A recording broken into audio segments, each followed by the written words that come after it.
What's up, everyone? Back for another beer review, and today is Wednesday, which of course means it's time for another Western New York Wednesday here on the channel. And the beer I'm reviewing today once again comes from Griffon Brewing, and they're out of Youngstown, New York, and this is their Armagedward. So this is an Imperial Stout aged in whiskey barrels. It comes in at 18% alcohol by volume. No IBUs listed in the time of review. This bottle is just over 7.5 months old. So I picked this one up earlier this year at the Magic Bear Beer Cellar in downtown Buffalo, New York. Shout out to Craig, the owner there. I actually picked up this and their year one, the Heaven Hill barrel, which I reviewed earlier this year. And I have been saving this one just to crack open at some point because it's 18%. And I figured now is the best time. We're in the fall and it's 18% and I'm here for it. So they released this one for their first anniversary party, which was back in February of this year. And yeah, this just seems like a crazy beer. The whiskey barrel they're using is actually Delbach whiskey barrels. So I don't know a lot about the spirit world, but I've heard of Delbach, and I've actually remember reading an article, and they kind of produce whiskey that is akin to like Scotch, but instead of using like peat smoked malt, they use mesquite smoked malt, which imparts a smokiness that is unique to them. I do think they do smoked malt whiskeys and whatnot, and definitely not like, you know, peat or mesquite, but I don't know what barrel exactly they used here, but it's Delbach barrels. It's 18% and I'm here for it. So we're going to give it a pour. It has wax. I did pre-cut it on the back, so hopefully we can get into it. Also, shout out to Craig over at Magic Bear Beer Cellar. Awesome shop. I don't get there nearly enough because I don't shop in downtown Buffalo. I'm here in the North Towns in Niagara County, so I will just say this right from the get-go. There's 3 bottle shops that I really think are awesome here in the Buffalo area. You got Chris over at Brewed and Bottled. I mentioned him in many reviews because I buy a lot of my stuff there. Seth up at the Lock Tender in Lockport, New York. And then Craig at the Magic Beer Cellar in Buffalo. Those 3, if you come to the area, they have a fantastic selection of beer. You can drink at all the locations too, in addition to, you know, shopping for beer. And they all have fantastic selections. So shop at any one of them wherever you are. If I live closer to Lockport, I'd be going to Seth up there. If I live closer to downtown Buffalo, I'd be going to the Magic Bear Beer Cellar. Just so happens I live the closest to Chris at Brewed and Bottled, and that's where I typically shop. But I'll have to get out to both the Lock Tender and Magic Bear Beer Cellar at some point here in the near future. I like supporting local, and they're definitely local, and this is pouring out like it is pitch black. So I'm going to go like half of this, only because I might cap this. I might cap this. I'm not positive, but I might cap this. It is 18%. It is a 12 fluid ounce bottle, so I'm not trying to get crazy. Now, for an 18% beer, this actually has a head. Isn't that crazy? It's going to dissipate for sure, but there's a head here. And I think that's pretty awesome. So pitch black, the head is like a straight up brown color. It is starting to dissipate. It was about a finger, and now it's a half finger. It's going to be a thin film. Can't see through it. Kind of plays the role. It makes perfect sense. So let me see if you can see the alcohol sheets on the glass. Yeah, you guys see the sheets? Yeah, that's why it looks like smudge marks up and around, but it isn't. It's sheets from the 18%. Let's get a nose. Dude, if they used one of the Delbach whiskey barrels that had, like, you know, the mesquite smoked malt, it makes sense. This is smoky in such a unique way. I don't even know. Wow, almost barbecue-esque. It is very smoky, charred, deeply roasted.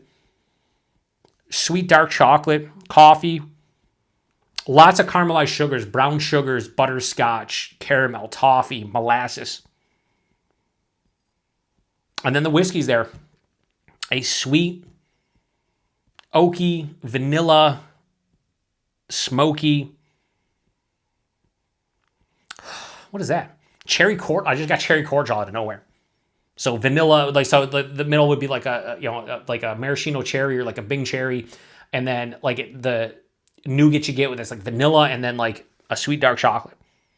Yeah, that's weird. Cherry cordial out of nowhere. This is out of my darker beer fridge at 54 degrees Fahrenheit. By the time I take my first sip, probably closer to 60. It smells boozy, but not 18%. Like if someone said, hey, that's 12, 13, 14. Sure. 18? Nah.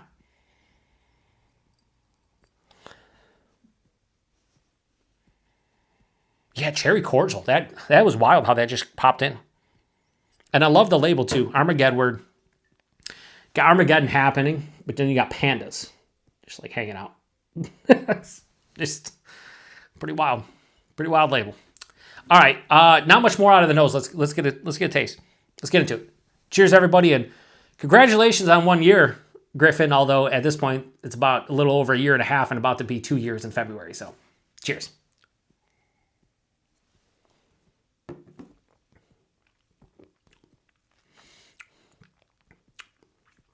Ooh, it's boozy. It's very boozy. It's good.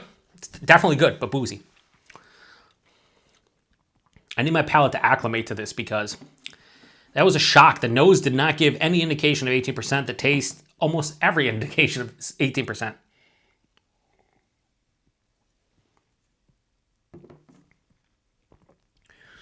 It's a bit thin. This is like lower side of full, 18%. This needs to be full bodied. It's lower side of full. I don't know what kind of, Imperial Stout they put in this. They probably brewed an Imperial Stout to specifically hold up to the barrels. But I do think whatever stout went into this, it's not holding up as well to the barrels from a body standpoint because this is definitely thin. And if you took a sip of this and you said, yeah, what's the ABV on that? And I said 18%, you'd be like, I can taste the booze. I feel the booze, but the body's thin. You'd be correct, at least in my opinion. So a little bit thin on the body for sure. This drink's more like 12 to 15%, somewhere in that realm. Mouthfeel is nice. Approaching moderate carbonation, so it's not, doesn't have, a lot of times with these big ABV beers, they're a little bit flat. They don't have enough carbonation. This does. It has a smoothness to it. Not really creamy, but it's fine. The taste is definitely unique. Again, I don't know what kind of Delbach barrel they're using, and if it is mesquite, because I'm getting this interesting smoky vibe to it that is different. It's not peat. It's not like a generic smokiness. It's almost like slight barbecue-esque. And it's cool, but also very strange. So right up front, I get the smokiness right from the get-go. And you could maybe think it's more of like the deeply roasted, like charred kind of malt that I sometimes get in these. But no, it's a little bit different. It has almost like a sweet mesquite or like a sweet, like slightly sweet like barbecue flavor. It's kind of weird. But there's a ton of like bitter and dark chocolate, coffee, mocha without a substantial sweetness. But then it ramps up on the sweetness as it passes through the palate. Brown sugar, molasses, butterscotch, caramel, toffee, marzipan, a little bit of nuttiness. There's things halfway through, there's characteristics halfway through the palate that are different that I wasn't picking up as much in the nose.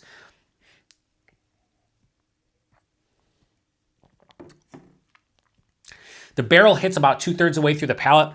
It is a peppery, sweet, smoky kind of bourbon, or I guess whiskey. The finish has this oak tannin kind of dryness that is like, it kind of leaves you dry and devoid of any saliva on the palate. A little bit of like accentuation of vanilla too from the barrel. Yeah, it's actually quite dry. It's like firmly dry, we'll say. Not bone dry, but firmly dry. This is sweet, rich, decadent, the whole nine, but it's not like cloying. It's not even remotely close.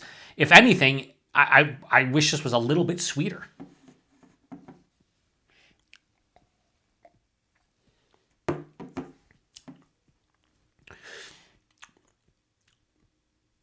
%. So let's talk about it, right? I said it was boozy. I said in the nose you could, you get like it has a booziness to it.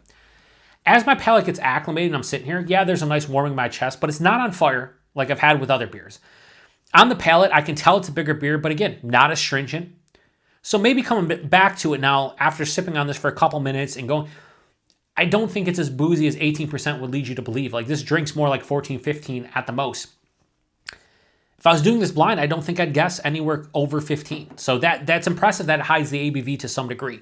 It's not going to hide it the entire way because it is 18%. So you're going to get some booze, but it's not astringent. It's not over the top. My chest isn't on fire. It's fine. This is a enjoyable sipping beer.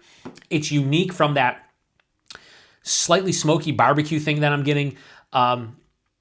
It's not overly sweet. Like sometimes these can be too sweet. This is just an Imperial Stout aged in Delbach whiskey barrels, and that's what it is. There's layers of complexity, but I'd say the biggest deterrent to this beer is the thin body because if I'm drinking something 18% that has these flavors, I don't want it to be thin. It loses its luster a little bit from the thinness, but that's really the only thing I can dock it points for, is that the body is thin. The flavors are here. It's a very complex beer. The barrel is definitely noticeable. It hides the alcohol very well, and I dig it. Like, this is a fun, tasty beer. Is it my favorite barrel-aged beer of all time? No, it is not. But for a brewery that's been open for just over a year and a half and going to celebrate their 2-year anniversary in February, I think this is a good beer. I think this is, dare I say, a very good beer into like a low, if we went like very good to great, it's kind of in that realm. Like, that's kind of where it is. I think it's really, really well made. I'm almost getting, and I know this is, again, whiskey barrels, I'm almost getting like a brandy-esque kind of vibe to it, or like a, like a brandy. Like, it just has like a, I don't know, brandy, sherry, something like that. Like, almost like wine-esque characteristics to it. I'm starting to get dark fruits that are more in like the plum raisin, but like kind of approaching cherry and like dark grape. This is definitely a sipping beer. I'm going to sip on the rest of what's in my glass, maybe finish up the bottle. If so, it's like drinking like 3 beers, 5% beers in one day, or like 6% beers in one day, basically. Where do I rate this? I think that year one Heaven Hill barrel was better than this. Of course, I love barley wines, and if you gave me an option of a barley wine versus a stout, I'm picking a barley wine every day. That's my own preference. But this is still well made, nice, and I think the age has done it well. I would like to see this with some more age on it. I do think the thinness, probably nothing is going to change that, which is the biggest deterrent. But I do think this could become a more cohesive and well-rounded beer. Right now it's a little bit disjointed, but it's still very flavorful, hides the alcohol pretty well. It's delicious. It's tasty. I enjoy it. So I'm not going to go crazy high on this one or anything, but I do think it's a nice anniversary beer. And if you have bottles of this and you're in Western New York, definitely save 1 or 2 and drink them at some point. This is the only bottle I picked up, and I'm not disappointed that I'm reviewing it as we speak. So Griffon Brewing's Armagedward. I am going to give this beer right here a low 4.25. I'll go 4.2. I think that's kind of the realm in which I feel about this one. I think that's a fair score for what I'm drinking, and yeah, it's a good beer. Price point and availability. Western New York. It was at the brewery. I picked it up at the aforementioned Magic Bear Beer Cellar. Craig got his hands on this and all the year one variants. I know not a lot of places in and around the Western New York area got bottles of this, so you pretty much had to go to the brewery or hit up a couple that did. You might see some just on the shelves at different places, maybe randomly. Maybe the brewery still has some. I really don't know. But this is one of those anniversary beers that I don't think they made a lot of, so it is what it is. But you know, that was the availability and the price point. I think I paid 15 or 16 bucks for this bottle. It is a 12 fluid ounce bottle. It's 18%, so I paid more than $1 an ounce, which is a rarity for me. But as I said in that year one Heaven Hill review that I did earlier this year, I don't think it's a bad price point. It's a newer brewery. It's local. They make good beer, and it's 18%, aged in a Delbach whiskey barrel, something different. I'm okay with it. Wouldn't be something I regularly buy, but like, let's say they do another anniversary beer next year and it's something similar, yeah, I would buy one to try it out. If I could find another bottle of this, I might and age it and see how it goes. But outside of that, I'm not disappointed. I paid 15 or 16 bucks for that bottle. So anyway, if you've had this one before and you're in the Western New York area, please post in the comment section. If not, and you're outside of the Western New York area, have you had any beers that were aged in Delbach whiskey barrels? Did you get the unique smokiness like I did? Do I not know what I'm talking about? Do they not use mesquite smoked malt? Maybe they use other stuff. Maybe this isn't even mesquite, but there's definitely something here that screams uniqueness from a barrel. It's smoky. Definitely smoky. Not that you can't get smokiness in a barrel-aged beer like this. It just has a uniqueness to that smoke character that is mesquite, or if you said like it was cherry wood smoked or something like that. Like, it has a different kind of vibe to it that reminds me of barbecue. And mesquite smoked sounds like right in that realm. So I don't think I'm too far off. But would you try this if you could get your hands on it? Would you try a bottle of this? Do you think you'd enjoy it? Because I am.